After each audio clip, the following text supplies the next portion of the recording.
யோவான் 5வது அதிகாரம் 4வது வசனம். யோவான் 5:4.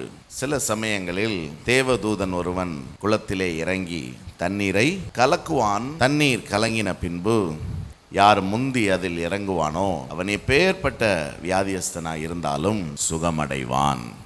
இந்த சம்பவம் நமக்கு நல்லா தெரிந்த சம்பவம் தான்.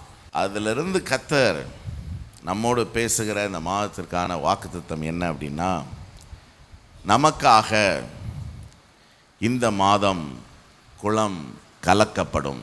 பக்கத்தில் இருக்கிறவங்களை பார்த்து சொல்லுங்கள், உங்களுக்காக கர்த்தர் குளத்தை கலக்குவார். எல்லாரும் சொல்லுங்கள், எனக்காக குளம் கலக்கப்படும்.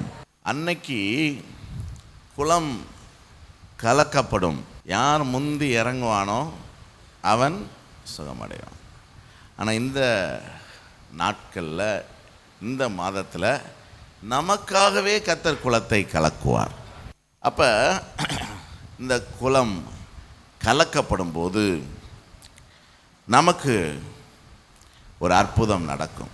சரீரத்தில், குடும்பத்தில், பொருளாதாரத்தில், ஊழியத்தில், இன்னும் எந்தெந்த பகுதியில் நமக்கு அற்புதம் தேவையோ நமக்காக தேவன் குளத்தை கலக்குகிறபடியினால் இந்த மாதம் அற்புதம் நடக்கும். இந்த குளத்துக்கு பேர் என்னது? பெதஸ்தா. அப்படின்னா இரக்கத்தின் வீடு என்று அர்த்தம். பெதஸ்தா என்பது எபிரேய வார்த்தை, இரக்கத்தின் வீடு. அந்த இரக்கத்தின் வீடு எது? அதுதான் சபை. இரக்கத்தின் வீடு எது? அதுதான் சபை. எதற்காக பெதஸ்தாவுக்கு அநேகர் வந்திருந்தார்கள்? யோவான் 5:3 குருடர், சப்பானிகள், சும்பின உருப்புடையவர்கள் முதலான வியாதிக்காரர் அநேகர் பெதஸ்தாவுக்கு வந்து இருந்தார்கள். எதற்காக? அவங்க எல்லாருக்கும் ஏதோ ஒரு தேவை இருந்தது.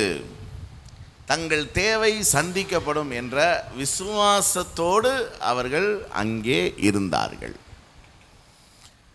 நம்ம எதுக்கு சபைக்கு வரோம்? பக்கத்தில் பார்த்து கேளுங்க, எதுக்கு நீ காலைல வந்தீங்க? எபிரேயர் 4:16 சொல்லுது. எபிரேயர் 4:16, நாம் இரக்கத்தை பெறவும் ஏற்ற சமயத்தில் கிருபையை அடையவும் தைரியமாய். இன்னைக்கு கிருபாசனம் எது? சபை. அப்போ எதுக்கு நம்ம சபைக்கு வர்றோம்? இரக்கம், கிருபை. அப்போ இந்த சபையோடு இணைந்த வாழ்க்கை இருக்குதுல்ல, இது நமக்கு அற்புதங்களை செய்கிறது. சபை நமக்கு அற்புதத்தை செய்கிறது. சபைக்கு வரும்போது நாம் எதை எதிர்பார்த்து வர வேண்டும்? அற்புதத்தை எதிர்பார்த்து வர வேண்டும். எந்த அடிப்படையில் ஆண்டவர் அற்புதம் செய்கிறார்? இரக்கம். பெதஸ்தா என்றால் என்ன அர்த்தம்? இரக்கத்தின் வீடு. அந்த பெதஸ்தால 5 மண்டபம் இருந்தது. வேதத்தில் 5 என்பது கிருபையை குறிக்கிறது. அப்ப கிருபையும் இரக்கமும், இந்த கிருபையும் இரக்கமும் யார்? நெகேமியா 9:31 சொல்லுது. நெகேமியா 9:31, நீர் கிருபையும் இரக்கமும் உள்ள தேவன். அப்படியானால் தேவன் சபையில் இருக்கிறார், தேவன் இங்கே இருக்கிறார். அன்னைக்கு குளத்தை கலக்கிறதுக்கு என்றைக்கோ ஒரு தூதன் என்ன செய்வான்? வருவான். அவன் வர்ற அன்னைக்கு தான் குளம் கலக்கப்படும்.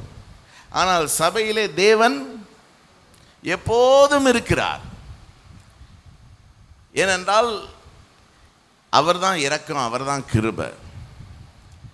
அப்போ அவர் எப்போதும் இந்த சபையில் இருக்கிறதுனால, அதனால தான் இந்த சபை இரக்கத்தின் வீடு. அதனால தான் இது கிருபாசனம். கர்த்தர் எப்போதும் இருக்கிறதுனால எப்போ குளம் கலக்கப்படும்? எப்போ வேண்டுமானாலும் கலக்கப்படும். தூதனுடைய வருகைக்காக நாம் காத்திருக்க வேண்டிய அவசியம் இல்லை. எப்போ வேண்டுமானாலும் கலக்கப்படும், எவ்வளவு வேண்டுமானாலும் கலக்கப்படும், எத்தனை பேருக்கு வேண்டுமானாலும் கலக்கப்படும். அன்னைக்கு எப்போதாவது தூதன் வந்து குலத்தை கலக்குவான். முந்தி இறங்கினவர்கள் சுகம் பெற்றார்கள், யாரோ ஒருவர். ஆனால் இன்றைக்கு சபையில் அந்த இரக்கமும் கிருபையும் உள்ள தேவன் இருக்கிறதுனால அவர் நமக்காக எப்போ குலத்தை கலக்குவார்? எப்போ வேணாலும் கலக்குவார். அப்போ உங்களுக்கு அற்புதம் எப்போ நடக்கும்? எப்போ வேண்டுமானாலும் நடக்கும். இப்போ கூட நடக்கும், நாளைக்கு நடக்கும். நமக்கு என்ன பிரச்சனைனா, ஒரு அற்புதம் கிடைச்சா அடுத்த அற்புதம் தேவைப்படுது. தலைவலி சுகமாச்சுன்னா பல்லு வலி, பல்வலி சுகமாச்சுன்னா காது வலி, காது வலி சுகமாச்சுன்னா நெஞ்சு வலி, நெஞ்சு வலி சுகமாச்சுன்னா வயிற்று வலி, வயிற்று வலி சுகமாச்சுன்னா இடுப்பு வலி, கால் வலி, குதிங்கால் வலி. அதுக்கு கீழே ஒன்றும் இல்லை, இருந்தால் அதுவும் சேர்ந்து என்ன செய்யும்? வலிக்கும். பாருங்க, அப்போ நமக்கு அற்புதங்கள் எப்போதும் தேவை. ஆகவே தேவன் நமக்கு எப்போது குலத்தை கலக்குவார்? எப்போ வேண்டுமானாலும். எத்தனை முறை கலக்குவார்? எத்தனை முறை வேண்டுமானாலும். அப்போ உங்களுக்கு உங்கள் வாழ்க்கையில் எத்தனை அற்புதங்கள் நடக்கும்? ஏராளமான அற்புதங்கள் நடக்கும். எத்தனை பேர் விசுவாசிக்கிறீங்க? ஆகவே இந்த மாதம் நமக்காக தேவன் குலத்தை கலக்குகிற மாதம். அற்புதங்களை எதிர்பாருங்க. நம்முடைய பங்கு என்ன? சுகத்தை பெறுவதற்கு நாம் என்ன செய்ய வேண்டும்? அன்றைக்கு குலம் கலக்கப்படும் போது முந்தி இறங்குகிறவன் எப்பேற்பட்ட வியாதியஸ்தனாக இருந்தாலும் சுகமடைவான். இன்றைக்கு நம்மை குறித்து தேவனுடைய சித்தம் என்ன? நமக்காக தேவன் குலத்தை கலக்கும்போது நாம் அற்புதத்தை பெற்றுக்கொள்வதற்கு நாம் என்ன செய்ய வேண்டும்? ஒன்று, எதிர்பார்ப்பு தேவை. என்ன தேவை? எதிர்பார்ப்பு. 3வது வசனத்தில் அநேகர் காத்து கொண்டிருந்தார்கள் அப்படின்னு போட்டிருக்கு. என்ன செஞ்சுக்கிட்டு இருந்தாங்க அப்படின்னா என்ன அர்த்தம்? குலம் கலக்கப்படும், எனக்கு சுகம் கிடைக்கும் என்ற ஒரு எதிர்பார்ப்போடு காத்து கொண்டிருந்தார்கள்.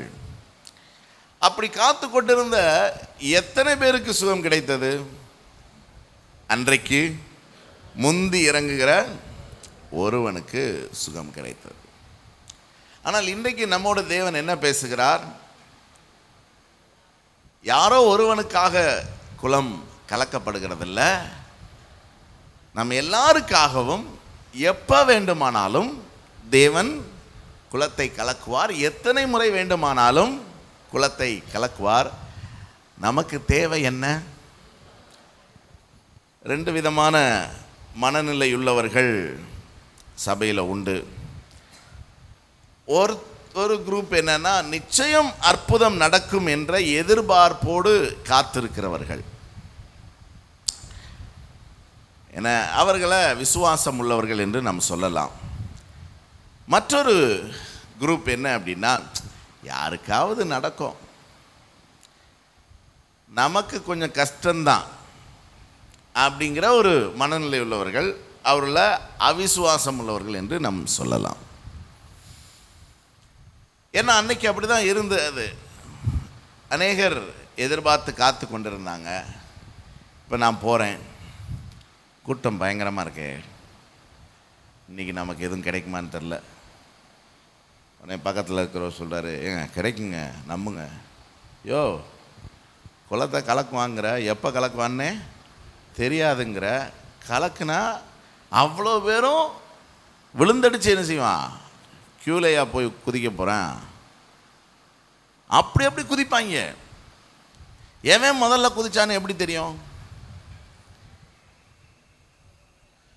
எவன் சுகமாகறானோ அவன் தான் முந்தி குதிக்கிறான்னு தெரியும். அதுலேயும் பிரச்சனை என்னன்னு கேட்டிங்களா, எவன் முந்தி குதிச்சான்னு யாருக்குமே தெரியாது. சுகமானவனை முந்தி குதிச்சான்னு நம்பிக்கிறாங்க. ஆனால் சுகம் கொடுத்தவர் அவருக்கு யாருக்கு சித்தமோ அவனுக்கு சுகம் கொடுத்துருப்பார். என்ன சொல்கிறீங்க? ஆனாலும் ஆண்டவர்கிட்ட போய் சண்டை போட முடியுமா? தூதன்கிட்ட போய் சண்டை போட முடியுமா? அதனால் எல்லாம் என்ன நம்பிக்கிறான், இவன் தான் முதல்ல குதிச்சான் போல அப்படின்னு நம்பிக்கிறான். அப்போ நான் என்ன சொல்கிறேன், இங்கே ஒரு அவ்வளோ பேரும் குதிப்பான், எவனுக்கு சுகம் கிடைக்கும்னு யாருக்கு தெரியும்? தேவையில்லாத வேலை பார்த்துக்கிட்டு அப்படின்னு நான் கிளம்பிடுறேன். அப்போ எனக்கு என்ன இல்லை, எதிர்பார்ப்பு இல்லை, விசுவாசம் இல்லை, எனக்கு கிடைக்குங்கிற நம்பிக்கை இல்லை. நான் எதுக்குடா அந்த சபைக்கு வந்து டைம் வேஸ்ட் பண்ணிக்கிட்டு, எதுக்கு இந்த அதிகாலையில் போய் சர்ச்சில் உட்காந்துக்கிட்டு, எதுக்கு இந்த ஊழியத்தை செஞ்சுக்கிட்டு? ஒரு எதிர்பார்ப்பு இல்லாத வாழ்க்கை. ஒருத்தர் பாருங்க 38 வருஷம் காத்திருந்தாங்க. அவனுக்கு போர் அடிச்சுதா, எப்பா வீட்டுக்கு கூப்பிட்டு போப்பா. இயேசு வந்து கேட்குறாரு, நீ சுகமடைய விரும்புறியா? அப்போ அவன் என்ன சொல்கிறான், சுகமடைய விரும்புகிறேன், ஆனால் குளத்தை கலக்கும்போது என்னை தூக்கி கொண்டு போய் விடுறதுக்கு யாரும் இல்லை, தூக்கி கொண்டு போய் யாராவது விடுவாங்க, எனக்கும் சுகம் கிடைக்கும் என்று சொல்லி 38 வருஷமாக ஒருத்தன் சபைக்கு வர்றான். கவனிங்க, 38 வருஷம் ஒருத்தன் சபைக்கு வர்றான்னா அவனுக்குள்ள ஒரு ஆர்வம், அவனுக்குள்ள ஒரு எதிர்பார்ப்பு, அவனுக்குள்ள ஒரு எக்ஸைட்மெண்ட் இல்லாமல் அவன் சர்ச்சுக்கு என்ன செய்ய மாட்டான், வரமாட்டாங்க. ஆரம்பத்தில் சபைக்கு ஆர்வமாக வந்த எத்தனை பேர் இன்னைக்கு அதே பேர் ஆர்வத்தில் இருக்கிறாங்க? யோசித்து பாருங்க. எதுக்கு சர்ச்சுக்கு போகிறோம் பாடுறோம், சோம் பண்ணுறோம், வாரோம். பாருங்க, ஒரு பாரம்பரியமாய் மாறிடுது, ஒரு எதிர்பார்ப்பு இல்லை. அப்போ எந்த ஒரு காரியத்தை செய்கிறதுக்கும் ஒரு எக்ஸைட்மெண்ட் வேணும். இன்னைக்கு காலைல எந்திரிச்சு வந்திருக்கிறீங்க அப்படின்னா ஒரு எக்ஸைட்மெண்ட் இல்லை. எக்ஸைட்மெண்ட்னா என்னது? ஒரு உற்சாகம், ஒரு பேரார்வம் இல்லாமல் எந்த ஒரு காரியத்தையும் நம்ம செய்ய மாட்டோம். அப்போ இவன் 38 வருஷமாக அங்கே வெயிட் பண்ணுறான்னா வீட்டிலேருந்து வந்து சொல்லியிருப்பான், எங்கேரு உனக்கு நடக்க போகிறதில்ல, உன்னை கொண்டு போய் எவனோ குளத்தில் விட மாட்டான், இந்த சர்ச்சில் உன்னைய யாரும் மதிக்கிறதில்ல, இந்த சர்ச்சில் உனக்கு எந்த பொறுப்பும் தரமாட்டாங்க, நீ இங்கே இருக்கிறது வேஸ்ட்டு, கிளம்பு வீட்டுக்கு வா அப்படின்னு அவன் என்ன சொல்கிறான்? அப்படிலாம் கிடையாது, நான் இங்கே தான் இருப்பேன், எனக்கு எப்படினாலும் அற்புதம் என்ன செய்யும், நடக்கும். ஒரு ஆர்வம் இல்லாமல், ஒரு எக்ஸைட்மெண்ட் இல்லாமல் அவன் 38 வருஷம் அங்கே இருந்திருக்கவே. வேதம் சொல்லுது, நீதிமொழிகள் 23:18, நிச்சயமாகவே நிச்சயமாகவே நம்பிக்கை. எத்தனை பேர் நம்புறீங்க? அப்ப என் நம்பிக்கை வீண் போகாது அப்படிங்கிற ஒரு எக்ஸைட்மெண்ட், ஒரு பேரார்வம். இப்போ யாருக்கு அற்புதம் நடக்கும் அல்லது யாருக்காக தேவன் குளத்தை கலக்குவார்? நமக்கே எதிர்பார்ப்பு இல்லைன்னா அவர் எதுக்கு குளத்தை கலக்கணும்? அதுதான் அவருடைய மனதில் இருக்கிற கேள்வி. உனக்கே ஒரு ஆர்வம் இல்லை, உனக்கே ஒரு எதிர்பார்ப்பு இல்லை, நான் எதுக்கு வந்து குளத்தை கலக்கிக்கிட்டு? யாருக்கு எதிர்பார்ப்பு இருக்கோ அவங்க. அதனால் ஆண்டவர் பாருங்க, நேராக யார்கிட்ட போனார்? அந்த 38 வருஷம் படுத்திருந்தவன்கிட்ட போனார். 38 வருஷமும் அவனுக்கு ஆர்வம் குறையலைங்க. இந்த சபைக்கு 10 வருஷத்துக்கும் 10 வருஷமாக வரேன்னு சொல்கிறவங்க கை வைத்து காட்டுக்கு மூலம் 10 வருஷம், 20 வருஷம், 30 வருஷம் எனக்கு ஆர்வமே குறையலை அப்படிங்கிறவங்க ஒரு அல்லேலூயா சொல்லுங்க பார்க்கலாம். காலையில் நீங்கள் வீட்டிலேருந்து கிளம்பி எந்திரிச்சு ஆலயத்துக்கு வந்திருக்கிறத பார்த்தாலே தெரிகிறது. இருந்தாலும் ஒரு கேள்வி கேட்டு பார்த்தேன். இருந்தாலும் இது நமக்கு ஒரு பாடம். என்றைக்குமே ஆண்டவரை தேடுறதுல நமக்கு சலிப்பு வரவே கூடாது. சலிப்பு வந்துடுச்சா ஆண்டவர்கிட்ட வந்து நமக்கு எதுவுமே கிடைக்காது. ஆண்டவர் நமக்காக எதையுமே செய்ய மாட்டார். செய்யணும்னு என்ன இருக்கு? என்ன? ஆமாம், பாருங்க, மார்க் 2வது அதிகாரம் 5வது வசனத்தில் இயேசு அவர்கள் விசுவாசத்தை கண்டு, யாருடைய விசுவாசத்தை கண்டு? 4 பேர் ஒரு திமிராதக்காரனை தூக்கிட்டு வர்றாங்க. பாருங்க, பயங்கர க்ரௌடடாக இருக்குது. வீட்டுக்குள்ளே என்ன செய்ய முடியல, போக முடியலை. என்ன பண்ணுவோம் நம்ம? இப்போயுமே நீங்கள் சர்ச்சில் பார்த்துருக்குறீங்களா? சில பேர் லேட்டாக வருவாங்க. லேட்டாக வர்றதுக்கு என்ன காரணம் தெரியுமில்ல? பின்னாடி உட்காரணுங்கிறதுக்காக. அவங்க வாசலேருந்து எட்டி பார்ப்பாங்க. ஓரளவுக்கு எல்லாமே பேக்டாக தெரிஞ்சா அப்பாடா அப்படின்ட்டு வெளியே என்ன செஞ்சுருவாங்க? ஐயா வந்ததே எதுக்காகத்தான்? வெளியே உட்கார்றதுக்காக. நம்மளை இந்த சபையில் எந்த டிஸ்டர்பன்ஸும் இல்லாமல் என்ன செய்யணும்? இருக்கணும். அப்படி ஜாலியாக உட்காந்துட்டு சில பேர் பார்த்தீங்கன்னா கூட்டமாக இருந்தாலும் சரி, இந்த இப்போ நம்ம ஏதாவது ஒரு ஒரே சர்வீஸாக வைப்போம்ல, அந்நேரம் பயங்கர க்ரௌடட் ஆகிடும். அவங்க பார்த்தீங்கன்னா சக்தி டீச்சர் அங்கே நின்றுக்கிட்டு உள்ளே போகாத, இடம் இல்லை அப்படின்னு சொன்னாலும் என்ன செய்வாங்க? அப்படின்னு நின்றுக்கிட்டே இருப்பாங்க. சக்தி டீச்சர் எதுக்காவது இப்படி பின்னாடி தலையை சொல்லி திரும்பும்ல, டபார்னு உள்ளே நுழைஞ்சிருவாங்க. வந்து இடிச்சுக்கிட்டு உட்காருவாங்க. வித்தியாசம் புரியுது அவங்களுக்கு இந்த 2 பேருக்கும்? இப்படி வந்துட்டு கூட்டமாக இருக்குன்னு போகிற கூட்டம் ஒன்று, வந்துட்டு கூட்டமாக இருந்தாலும் எப்படியும் நம்ம போய் என்ன செய்யணும்? இந்த 2 பேருடைய வித்தியாசம் புரியுது. இப்போ இவங்க வந்தாங்க, கூட்டமாக இருக்கு. இவன் வந்து கொஞ்சம் கூட உடம்பு அசையாத ஒரு நிலை, அந்த உடல் அசையாத ஒரு நிலை. இப்போ இவனை வந்து எழுப்பி ஷோல்டரில் கை போட்டு 2 பேர் தூக்கிட்டு போக முடியாது. அல்லது மாப்பிள்ளை வந்துட்டோம், இனி நீ தான் உள்ளே போனோம் அப்படின்னு சொல்ல முடியுமா? இவன் படுத்த படுக்கையாக இருக்கான். என்ன செய்கிறாங்க? மேலே ஏறுறான். கீழே தூக்கிட்டு போகிறதே பெரும்பாடு. இதில் மேலே ஏறி இவனை தூக்குறது எவ்வளோ கஷ்டம்னு கொஞ்சம் யோசிங்க. அதுக்கப்புறம் ஓட்டை பிரித்து உள்ளே இறக்குறாங்க.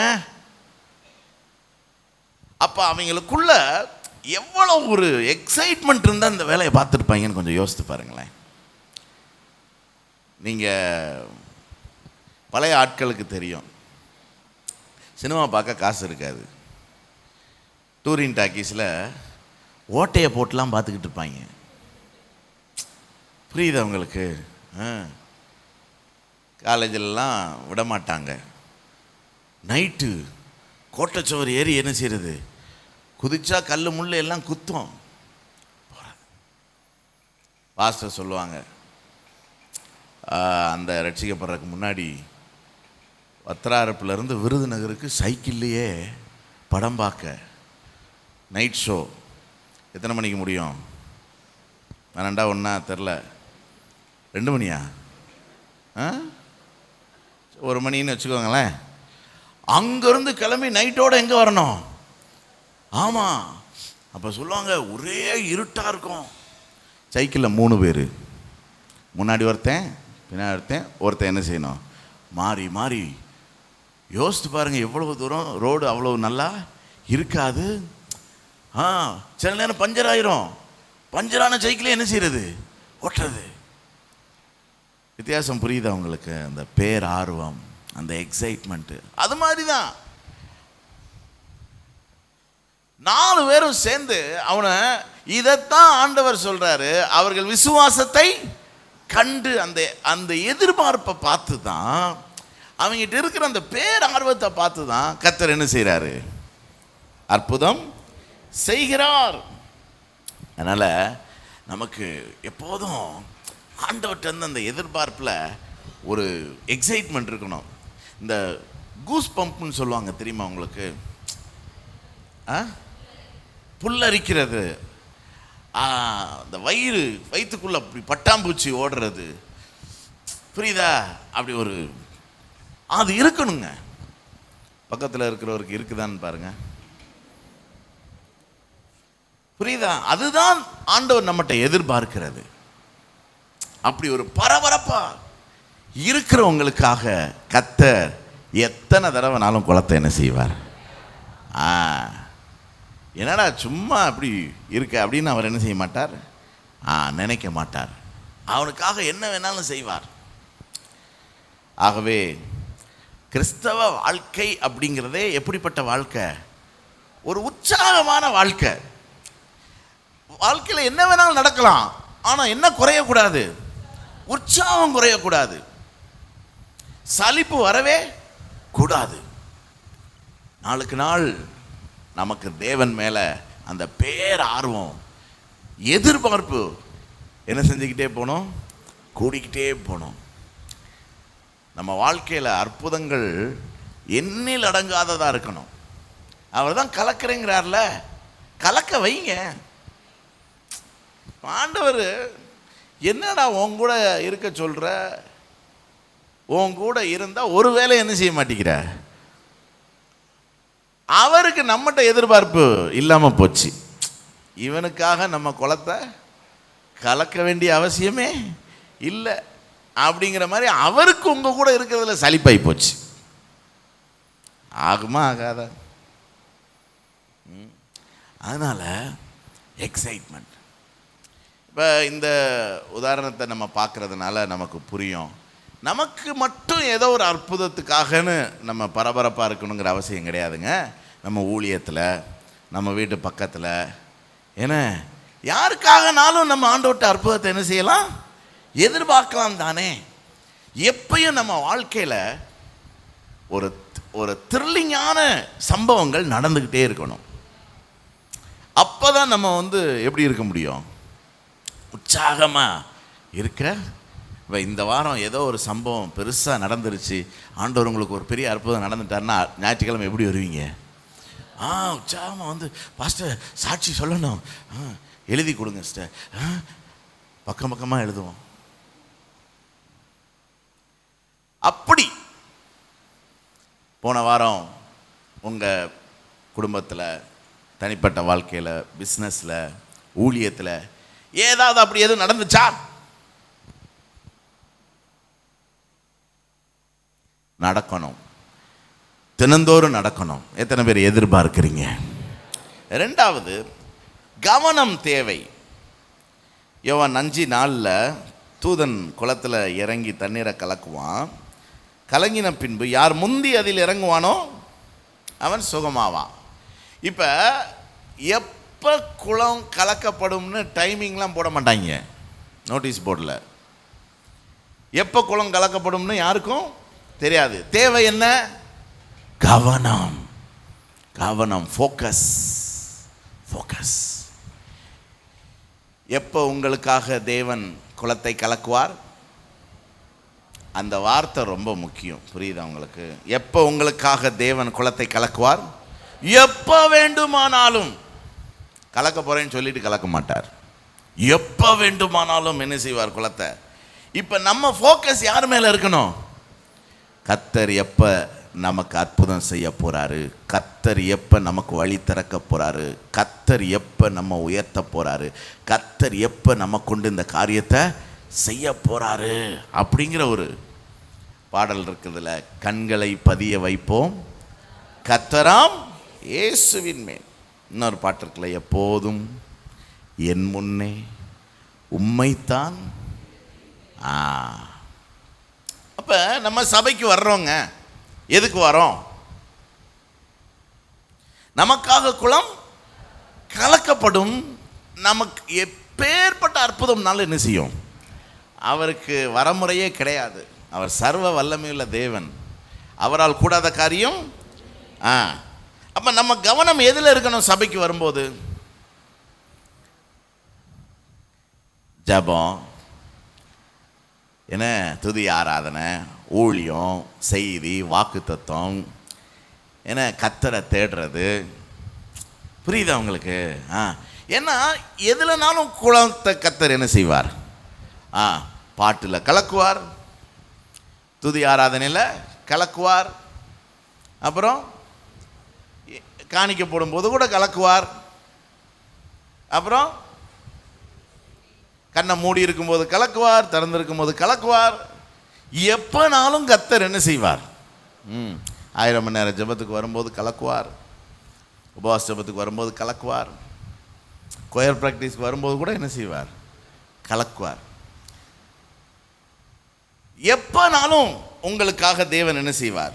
ஆனால் நம்ம கவனம் யார் மேலே இருக்கணும்? கர்த்தர் மேலே, கர்த்தருடைய காரியங்கள் மேலே தான் நம்முடைய கவனம் இருக்கணும். நம்முடைய கவனம் மனிதர்கள் மேலே இருக்க கூடாது. இவன் இன்னைக்கு நமக்கு முன்னாடியே வந்துட்டான், ஒரு நாளும் வரமாட்டான், இன்னைக்கு வந்திருக்கான். நமக்கு அது வேலையா? மனிதர்கள் மேலே நம்ம கவனம் என்ன செய்யக்கூடாது? இருக்க. இவன் என்ன ரொம்ப நாளாக சேவ் பண்ணாமலே இருக்கான், இவன் என்ன இப்படி முடி வெட்டியிருக்கான், இவன் என்ன இப்படி இருக்கா? ஒரு நல்ல தீர்மானம் எடுங்க. உங்களுக்கு தேவன் இந்த சபையில் குளத்தை கலக்கணும்னா யாரை பற்றியும் உங்களுக்கு கவலை என்ன செய்யக்கூடாது? இருக்கக்கூடாது. நான் சொல்கிறது உங்களுக்கு புரியுதா? ஆமாம், நம்ம கவனம் யார் மேலே தான் இருக்கணும்? நீங்கள் அங்கே இங்கேயும் வேடிக்கை பார்த்துக்கிட்டு இருந்தீங்கன்னா உங்களுக்கு குளம் என்ன செய்யாது? கலங்காது. நமக்கும் இப்போ யாருங்க இந்த மாதிரி மனிதர்கள் மேலே கவனம் செலுத்துறது? சொல்லுங்கள், யார்? எக்ஸைட்மெண்ட் இல்லாத ஆட்கள், சும்மா அப்படி வந்த ஆட்கள் என்ன செய்யும்? அப்படி இப்போ இந்த மாதிரி கூட்டங்களுக்கெல்லாம் போகிறோம்ல, நல்ல பேர் ஆர்வமுள்ள ஆட்கள் பாருங்கள், கையை தட்டி நல்லா ஆவிங்க வேடிக்கை பார்க்குறதுக்குன்னு ஒரு கூட்டம் வருவாங்க. அவங்களுக்கு அந்த கூட்டத்தில் ஒரு எதிர்பார்ப்பும் கிடையாது. அதனால் என்ன செய்வாங்க? புரியுதா? நீங்கள் எந்த கூட்டம்? சபையில் நீங்கள் எந்த கூட்டம்? புரியுதா? இப்போ நமக்கு தேவன் மேலே ஒரு கவனம் இல்லாமல் இப்படி நம்முடைய கவனம் சிதறதுனால தான் கொஞ்ச நாள் கழித்து நமக்கு ஆவிக்குரிய ஜீவி என்ன செஞ்சிருது? சலிப்பு தட்டிடுது. சிலரை பார்த்து நம்ம இடறுகிறோம், தேவையில்லாமல் சிலரை குற்றம் சாட்டுகிறோம், குறை சொல்கிறோம். ஏன்னா அப்படி நம்முடைய கவனம் யார் மேலே இருக்கக்கூடாது? ஆமாம், சிலருக்கு பாஸ்டர் மேலே கவனம். பாஸ்டர் என்ன ட்ரெஸ்ஸு போகிறாரு, பாஸ்டர் என்ன பண்ண போகிறாரு, என்ன எங்கே போகிறாரு வாராரு, எங்கே போனால் வந்தால் நமக்கு என்ன? நமக்கு குளம் என்ன செய்யணும்? கலக்கப்படணும், அவ்வளோதான். புரியுதா? நான் என்ன சொல்கிறேன், உங்கள் வாழ்க்கையில் அற்புதங்கள் நிறையா நடக்கும்போது நீங்கள் ஒருத்தர் சந்தித்தாலுமே எதைத்தான் பேசுவீங்க? ஏன்னா உங்களுக்குள்ள அந்த எக்ஸைட்மெண்ட் இருக்குது. ஆண்டவர் எனக்கு இதை செய்தார், ஆண்டவர் எனக்கு அதை செய்வார். அப்புறம் அவங்க ஏதாவது பிரச்சனையை சொன்னால் ஆண்டவர் உங்களுக்கு என்ன செய்வார்? அற்புதம் செய்வார். அப்படி சொல்லும் போதே அவங்களுக்குள்ள அந்த உற்சாக தீ என்ன செய்யணும்? பற்றிக்கிடணும். அப்படி தான் இருக்கும். அதுக்கு பேர் தான் எழுப்புதல். அப்போ தான் நிறைய பேர் நமக்கு சபையை தேடி என்ன செய்வாங்க? இங்கே குளத்தை தேவன் என்ன செய்கிறாரு? கலக்கிறாரு, இவங்களுக்கு அற்புதம் நடந்திருக்குது. அப்படி உற்சாகமாக ஜனங்கள் என்ன செய்வாங்க? வருவாங்க. வேற நம்ம கவனம் சபையில் எதுலேயுமே என்ன செய்யக்கூடாது? இருக்க. சபையில் எனக்கு என்ன பொறுப்பு, உனக்கு என்ன பொறுப்பு, உன்கிட்ட பாஸ்டர் என்ன பேசினார், என்கிட்ட என்ன பேசினார், ஏன் அப்படி பேசினார், இப்படி பேசினார், அன்னைக்கு ஒன்று சொன்னார், இன்னைக்கு ஒன்று சொன்னார், அவங்க அதை சொன்னாங்க, இதை சொன்னாங்க. நமக்கு என்ன தேவை சபையில்? புரியுதா? ஆமாம், பாரம்பரிய சபைகள்னு நம்ம சொல்கிறோம். ஏன்? அங்கே எந்த எதிர்பார்ப்பும், அங்கே வர்ற ஜனங்கள் டைம் பாஸ் பண்ணுறாங்க. அப்போ அது இப்போ இந்த மாதிரி விஷயங்கள் நமக்கு இந்த மாதிரி எந்த வேலையும் என்ன செய்யக்கூடாது. ஒரு ஜபக்குழு நடத்த போகிறோமா, நம்ம கவனம் யார் மேலே தான் இருக்கணும்? இன்றைக்கி இந்த ஜபக்குழுவில் கர்த்தர் குளத்தை என்ன செய்ய போகிறாரு? கலக்க போகிறாரு. மக்களுக்கு அதையே தான் சொல்லணும். இன்றைக்கி உனக்கு ஒரு அற்புதம் நடக்குமா, கவலைப்படாத, நம்ம ஜோம் பண்ண போகிறோம், ஒரு அற்புதம் நடக்கும். ஆமாம், இதே தான் நம்ம என்ன செஞ்சுக்கிட்டே இருக்கணும்? பேசிக்கிட்டே இருக்கணும். ஒரு அல்லேலூயா சொல்லுங்க பார்க்கலாம். ஆகவே எப்போ வேண்டுமானாலும் என்ன நடக்கும்? அற்புதம் நடக்கும். நம்ம கவனம் யார் மேலே மட்டும்தான். ஆண்டவர் எனக்கு என்ன சொல்கிறாரு, ஆண்டவர் என்னை என்ன செய்ய சொல்கிறாரு, ஆண்டவருக்காக நான் என்ன செய்கிறேன், என்ன செய்ய போகிறேன், எப்போ அடுத்த கூட்டம், எப்போ போகிறோம், இதே தான் நம்ம கவனமாக இருக்கணுமே தவிர வேறு எந்த பாலிட்டிக்ஸும் பற்றியும் நமக்கு கவலை இல்லை. எத்தனை பேர் ஆமேன்னு சொல்கிறீங்க? நமக்காக கர்த்தர் குலத்தை என்ன செய்ய போகிறாரு? எப்போ வேண்டுமானாலும் அவர் உங்களுக்கு குலத்தை கலக்க வர்ற நேரத்தில் நீங்கள் உங்கள் கவனத்தை எங்கேயாவது வச்சுருந்தீங்கன்னா அவர் கலக்குனது உங்களுக்கு என்ன செய்யாது? பிறகு எப்படி இறங்குவீங்க? நீங்கள் எப்படி அற்புதத்தை பெற்றுக்கொள்வீங்க? அல்லேலூயா சொல்லுங்க பார்க்கலாம். எப்போ வேணும்னாலும். ஜெகதீஸ்வரி மிஸ் ஒரு அற்புத சாட்சி சொன்னாங்க. அவங்களுக்கு இந்த கண் லாங் சைட்டும் உண்டு, ஷார்ட் சைட்டும் உண்டு. அதனால் கண்ணாடி போட்டால் தான் எதையும் பார்க்க முடியும், எழுத முடியும். அப்போ அன்னைக்கு அந்த ஊழியக்காரர் ஜோம் பண்ணார்ல, கண் பார்வை குறைபாடு உள்ளவர்களுக்காக ஜெபிக்கிறேன்னு ஜோம் பண்ணார். ஜோம் பண்ணிவிட்டு செக் பண்ணி பாருங்கள் அப்படின்னாரு. இவங்க பக்கத்தில் இருக்கிறவங்கள்ட்ட பைபிளை வாங்கி பார்த்துருக்குறாங்க. ஒன்றுமே தெரில. கண்ணாடியெல்லாம் பார்த்துருக்குறாங்க, ஒன்றும் தெரில. சரி, நமக்கு என்ன செய்யலை, ஒன்றும் நடக்கலை அப்படின்ட்டு போயிட்டாங்களாம். அப்புறம் அடுத்த நாள் காலையில் கண்ணாடி போடாமலே பைபிள் வாசித்து வந்திருக்காங்க. ஆனால் அவங்களுக்கு அது தெரில. கண்ணாடி போடாமலே பேப்பர் திருத்துறது, புக்கு வாசிக்கிறது இதெல்லாம் பண்ணியிருந்திருக்காங்க. 3ஆவது நாள் தான் யோசித்துருக்குறாங்க, நம்ம கண்ணாடி போடாமல் எப்படி பைபிள் வாசிக்கிறோம்? எப்போ? 3ஆவது நாள். ஏன்ட்டு அவங்க சொல்லும்போது 10ஆவது நாள் அவங்க சொன்னாங்க, இப்போ வரைக்கும் பாஸ்டர் கண்ணாடி போடாமல் எல்லா வேலையும் நான் பார்க்குறேன் பாஸ்டர், ஆண்டவர் எனக்கு அற்புதம் செய்திருக்கிறேன். குளம் எப்போ வேணாலும் கலக்கப்படும். நீங்கள் அற்புதம்னு என்ன நினச்சிக்கிறோம்னா, திடீர்னு ஒரு அக்கினி இறங்கணும், அதுக்கு ஒன்றும் செய்ய வேண்டியதில்லை, பெட்ரோலை ஊற்றி கொளுத்தி விட்டால் போதும். அக்கினி இறங்குறதுக்கு அப்படி ஷாக் அடிக்கணும், ஒரு த்ரில்லிங்காக இருக்கணும், பாஸ்டர் கை வைக்கணும், இப்படியெல்லாம் நிறையா நமக்கு மனசில் என்ன செய்திருக்குது. அப்போ சுகம் பாஸ்டர்கிட்ட இல்லை, புரியுதா? ஆமாம், சுகம் யார்கிட்ட இருக்குது? குலத்தை யார் கலக்கணும்? கர்த்தர் தான். நாங்கள் உங்களுக்கு போதிக்கிறவங்க தான். இதை செய்ய, இதை செய்யாதன்னு தான் போதிப்போம். செய்யன்னு சொல்கிறத செய்யணும், செய்யாதன்னு சொல்கிறத செய்யக்கூடாது. அதுதான் நாங்கள் உத்தரவாதி. மற்றபடி உங்களுக்காக குலத்தை கலக்க போகிறது யாரு?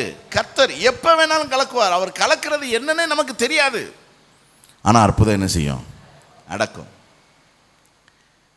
இந்த என்னுடைய மனைவிக்கு இந்த பேக் போனில் பிரச்சனை இருந்துச்சு. எம்ஆர்ஐலாம் பார்த்து அப்புறம் ஆப்ரேஷன் அளவுக்குலாம் பேசினாங்க. ஒரு 5 வருஷத்துக்கு முன்னாடி இருக்கும். ரொம்ப சிரமப்பட்டோம். அதுக்குன்னே பல டாக்டர்களை போய் பார்த்தோம்.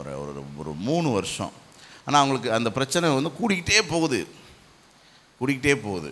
உட்காரவும் முடியாது, ரொம்ப நேரம் நிற்கவும் முடியாது, சேர்லேயும் உட்கார முடியாது. இங்கே உட்காந்தா சேரில் உட்காரோம், சேரில் உட்காந்தா கீழே உட்காரோங்க. இப்படி ரொம்ப பிரச்சனை.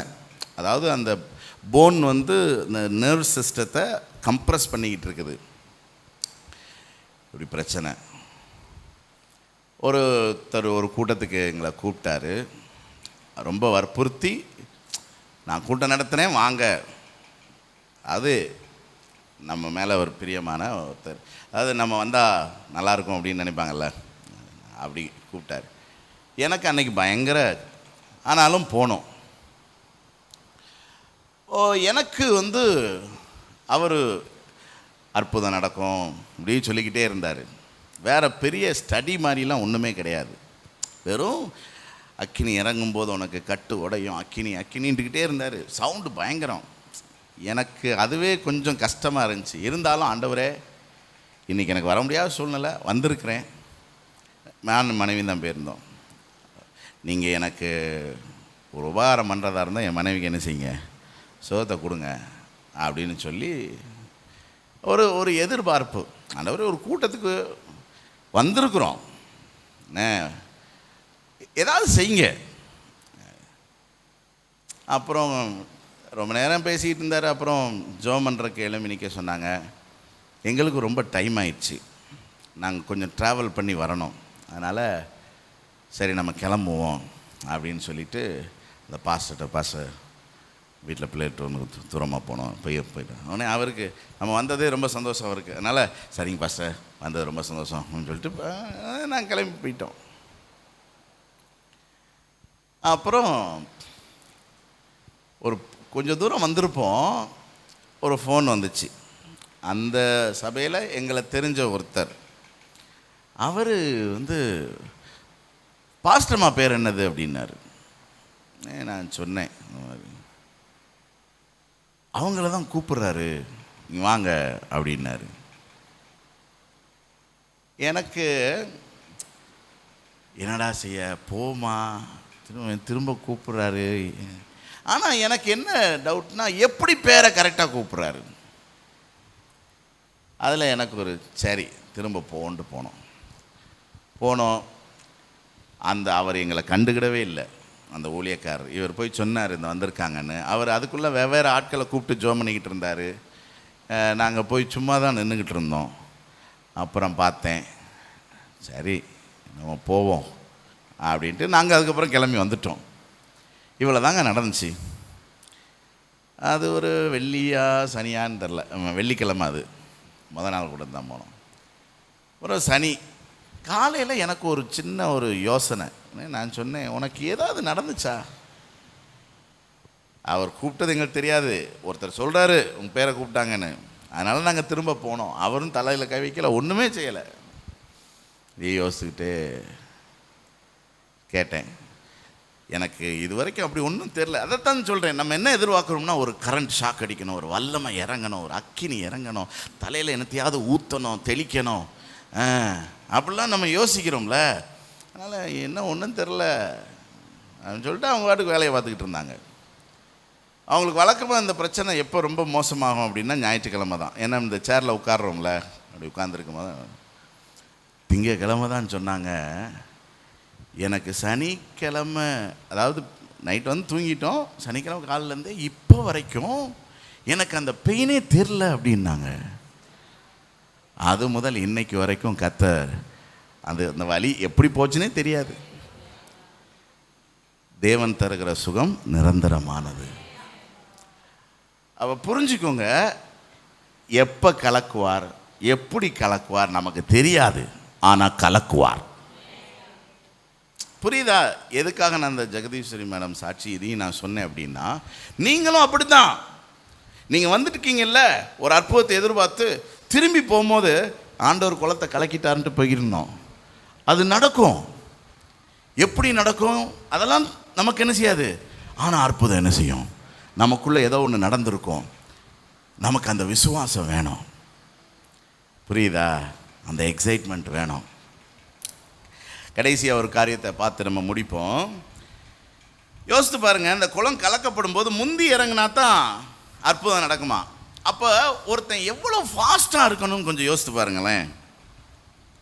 ஏன்னா அப்போ நம்ம கர்த்தருக்காக எவ்வளவு தீவிரமாக இருக்கிறோமோ நமக்காக கர்த்தர் குளத்தை என்ன செய்வார், கலக்குவார். சோம்பேறிகளுக்காக தேவன் குளத்தை என்ன செய்ய மாட்டார், கலக்க மாட்டார். ஒரு சகோதரி சொல்கிறாங்க, எங்கள் வீட்டுக்காரர் சர்ச்சுக்கே விட மாட்டேங்கிறாரு பாஸ்டர், திட்டுறாரு அப்படி இப்படிங்கிறாங்க. அதே நேரத்தில் இன்னொரு சகோதரி, வீட்டுக்காரர் தெரியாமல் வந்திருக்கேன் பாஸ்டர், போனால் என்ன செய்வாரோ, செஞ்சுட்டு போகிறாரு, என்னத்தையாவது திட்டுவார், அடிப்பார் அப்படிங்கிறாங்க. சொல்லுங்கள், இவங்க ரெண்டு பேரும் சொல்கிறதில்ல எது சரி? அவங்க வீட்டுக்காரருக்கு தெரியாமல் என்ன வேணாலும் பண்ணுவாங்க, ஆனால் சர்ச்சுக்கு மட்டும் வரமாட்டாங்க. வீட்டுக்காரரு ஐயோ பதிபக்தி, வீட்டுக்காரர் சொல்லிட்டாருன்னா போட்ட கோட்டை என்ன செய்ய மாட்டாங்க இவங்க. இதெல்லாம் நம்புகிற மாதிரியா இருக்குது? யோசிச்சு பாருங்கள். தீவிரம்தான், தீவிரம் அப்படிங்க வரும்போது என்ன கர்த்தருக்காக. ஸோ அதில் நிறைய வசனங்கள் இருக்குது, இருந்தாலும் நமக்கு நேரமாயிட்டதுனால முடிக்கிறேன் நான். ஸோ தனிப்பட்ட வாழ்க்கையில் நம்ம சுறுசுறுப்பாக இருக்கணும், வேலையில் தீவிரமாக இருக்கணும், படிப்பில் தீவிரமாக இருக்கணும், தேவனை தேடுகிறதுல தீவிரமாக இருக்கணும். யாருக்கும் உதவி செய்கிறதுல தீவிரமாக இருக்கணும். இன்றைக்கெல்லாம் வேலை பார்க்குறதுக்கே சோம்பேறித்தனம் பண்ணுறாங்களே, புரியுதா? அப்படிலாம் இருக்கக்கூடாது. எப்பயும் பரபரப்பாக இருக்கணும், தீவிரமாக இருக்கணும். நம்ம வேலையும் செய்யணும், யார் வேலை சொன்னாலும் செய்யணும். என்னையவே வேலை சொல்கிறீங்க அப்படின்னு சொல்லக்கூடாது. உசுரோடு இருக்கிற வரைக்கும் என்ன செய்யணும்? திடீர்னு கிட்னி வேலை செய்ய மாட்டேங்குது, கணையம் வேலை செய்ய மாட்டேங்குது, ஈரல் வேலை செய்ய மாட்டேங்குது, நீ வேலை செய்யாமல் இருந்தீல, அதுவும் என்ன செஞ்சிருச்சு? நின்றுக்கிடுச்சு. பாருங்க, நீங்கள் நல்லா உங்களுக்கு லெக் மூமெண்ட் இருந்தால் தான் ஹார்ட் நல்ல ஃபங்க்ஷன் இருக்கும். உடம்பு முழுசும் நல்ல ஃபங்க்ஷனலாக இருந்தால் தான் உங்களுக்கு மூட்டு வலி இந்த மாதிரிலாம் ஸ்ட்ரக் ஆகாது எதுவும். புரியுதா உங்களுக்கு? அதனால கிடைச்ச வேலையெல்லாம் என்ன செய்யணும்? ஐயோ கொடுமைங்க. இப்போ என்னென்னலாம் வேலை இல்லை கொஞ்சம் யோசிச்சு பாருங்கள். முந்தி மாவாட்டினாங்க, இப்போ மாவாட்டலை. துணி துவைச்சாங்க, இப்போ துணி துவைக்கலை. அம்மி அரைச்சாங்க, அரைக்கலை. கிணறுல தண்ணி இறைச்சாங்க, இறைக்கலை. குடம் தண்ணி தூக்குனாங்க, இப்போ தூக்கலை. இதுக்கு மேலே என்ன வேலை இருக்குன்னு எனக்கு தெரியலை, ஆனால் வேலையே செய்ய முடியலைங்கிறாங்க. அது எந்த வேலைன்னு எனக்கு தெரியலை. என்ன கொடுமை பாருங்களேன். மாமியார் ரொம்ப வேலை சொல்கிறாங்க. என்ன வேலை சொல்லிட்டாங்க? அந்த வீட்டில் வேலைக்கு என்ன இருக்கு? புரியுதா உங்களுக்கு? ரொம்ப கொடுமையான காலம்ங்க. ஆனால் ஆண்டவர் சொல்லிட்டாரு, இங்கே ஒரு நீ ஒரு தீவிரமான ஆள், சுறுசுறுப்பான ஆள், பரபரப்பான ஆள், அப்படி இருந்தால் மட்டும்தான் உனக்காக குளத்தை கலக்குவேன். நீ வாட்டுக்கு மணிக்கணக்காக தூங்கிக்கிட்டு நல்லா ஜாலியாக செல்ஃபோனில் நேரத்தை போக்கிக்கிட்டு அப்படி நீ இருந்தீன்னா இருந்துக்கோ, உனக்கு எதுக்கு அற்புதம்? ஆகவே ரொம்ப தீவிரமாக என்ன செய்யணும்? இருக்கணும். அற்புதம் எப்போ நடக்கும்? கர்த்தர் எப்போ நமக்காக குளத்தை கலக்குவார்? முதல்ல ஒரு எதிர்பார்ப்போடு என்ன செய்யணும்? நடக்கும். என்ன பெரிய காரியம்னாலும் ஒரு வெறித்தனமான ஒரு விசுவாசம் வேணுங்க. நடக்கும். எத்தனை பேர் நம்புறீங்க? நடக்கும். நீங்கள் என்ன பிரச்சனைனாலும் சரி, ட்ரீட்மெண்ட் பாருங்கள், தப்பு இல்லை. ஆனால் உங்களுக்கு ஒரு நம்பிக்கை வேணும், எனக்கு கர்த்தர் ஒரு அற்புதம் என்ன செய்வார். ரெண்டாவது, கவனம், ஃபோக்கஸ் எல்லாமே நமக்கு கர்த்தருடைய காரியம், ஊழியம், இதில் தான் இருக்கணும். மூணாவது, கர்த்தருக்காக ரொம்ப தீவிரமாக இருக்கணும். எல்லோரும் ஜெபம் பண்ணுவோமா?